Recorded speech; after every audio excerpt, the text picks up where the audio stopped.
بسم اللہ الرحمن الرحیم۔ السلام علیکم ورحمۃ اللہ وبرکاتہ۔ اپنے اعمال کی قبولیت کے لیے درود پاک کے کسی بھی صیغے کے ورد کو اپنا معمول بنا لیجئے۔ انشاءاللہ نہ صرف آپ کے اعمال اللہ کی بارگاہ میں قبول ہوں گے بلکہ دونوں جہاں کی برکتیں اور رحمتیں نصیب ہوں گی۔ اللہم صلی علی سیدنا و مولانا محمد معدن الجود والکرم و آلہ و بارک وسلم۔ وظائف ہب آفیشیل میں خوش آمدید۔ دعا ہے کہ اللہ تعالیٰ تمام سننے اور پڑھنے والوں کی جھولیاں اپنی رحمت سے بھر دے۔ صدقہ جاریہ سمجھ کر ویڈیو شیئر کیجئے۔ آپ کے ویڈیو شیئر کرنے سے اگر کسی اور مسلمان کی مشکل آسان ہو گئی تو آپ کی مشکل اللہ تعالیٰ ضرور آسان کر دے گا انشاءاللہ۔ آج کا ہمارا موضوع امر بالمعروف و نہی عن المنکر یعنی بھلائی کا حکم دینا اور برائی سے روکنا۔ ہم یہ سلسلہ وار سن رہے ہیں۔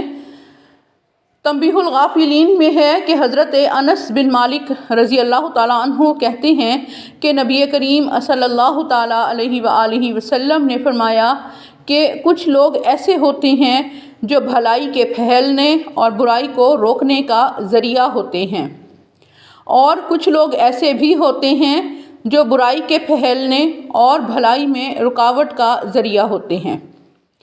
مبارک ہے ان لوگوں کے لیے جنہیں اللہ تعالیٰ نے خیر کے پھیلنے کا ذریعہ بنایا ہے، اور ہلاکت ہے ان لوگوں کے لیے جو برائی پھیلنے کا سبب بن جاتے ہیں۔ حاصل کلام یہ ہے کہ امر بالمعروف و نہی عن المنکر کرنے والا بھلائی کو پھیلاتا ہے اور برائی کے لیے رکاوٹ ہے، اور وہ مومنین میں سے ہے۔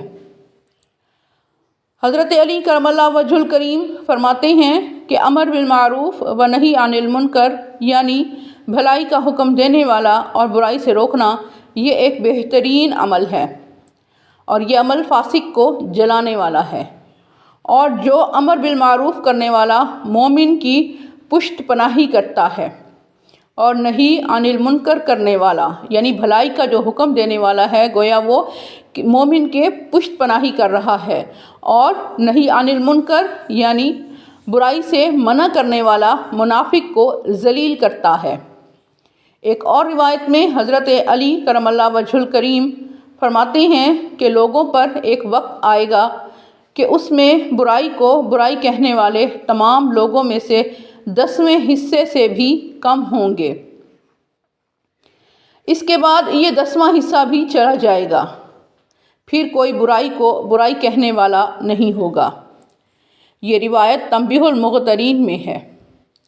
حضرت انس بن مالک رضی اللہ تعالیٰ عنہ فرماتے ہیں کہ کوئی شخص سنے کہ فلاں شخص برے فعل کا مرتکب ہوا، اور پھر باوجود قدرت کے اسے وہ نہ روکے، یعنی روکنے کی استطاعت ہو یا یہ جانتا ہو کہ اگلا بندہ میری بات کو سنے گا اور مانے گا، تو پھر بھی نہ روکے، تو قیامت کے دن وہ کٹے ہوئے کانوں والا بہرا ہوگا۔ حضرت جریر بن عبداللہ رحمۃ اللہ علیہ فرماتے ہیں کہ کسی قوم میں لوگ اگر ایسی برائی کو نہ روکیں کہ جس پر وہ قدرت رکھتے ہوں تو اللہ تعالیٰ ان لوگوں کو ذلیل کر دیتا ہے۔ یہ دونوں روایات تنبیہ المغترین میں ہی ہیں۔ اس کے علاوہ کیمیائے سعادت میں نبی کریم صلی اللہ تعالیٰ علیہ وسلم سے یہ روایت منقول ہے، فرمایا کہ ایسی جگہ مت بیٹھو جہاں کسی کو ظلم سے قتل کیا جائے یا ظلم سے مارا جائے، کہ ایسی جگہ پر لعنت برستی ہے اس شخص پر جو اس حال کو دیکھے اور منع نہ کرے۔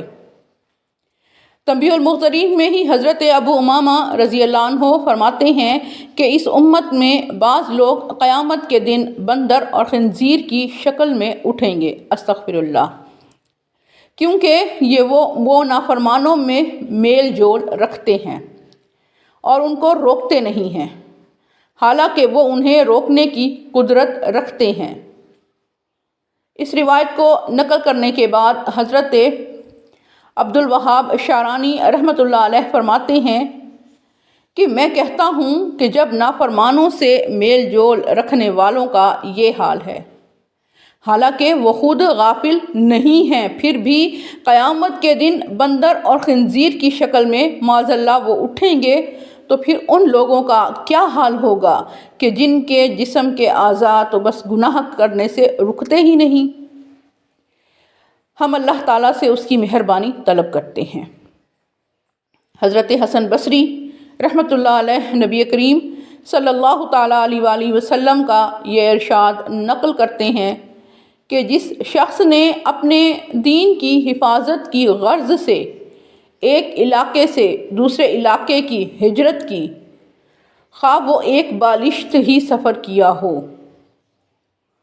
تو اس نے جنت اپنے اوپر لازم کر لی ہے، اور وہ حضرت ابراہیم علیہ السلام اور ہمارے نبی کریم صلی اللہ تعالیٰ علیہ وآلہ وسلم کے ساتھ ہوگا، کیونکہ حضرت ابراہیم علیہ السلام نے بھی عراق سے شام کی طرف ہجرت کی تھی، اور ہمارے نبی کریم صلی اللہ تعالیٰ علیہ وآلہ وسلم نے مکہ سے مدینہ منورہ کی طرف ہجرت فرمائی۔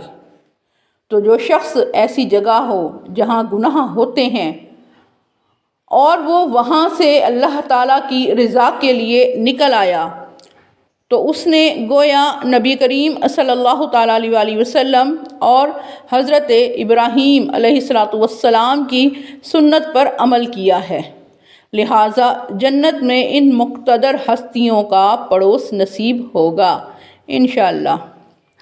امر بالمعروف و نہی عن المنکر سلسلہ جاری ہے۔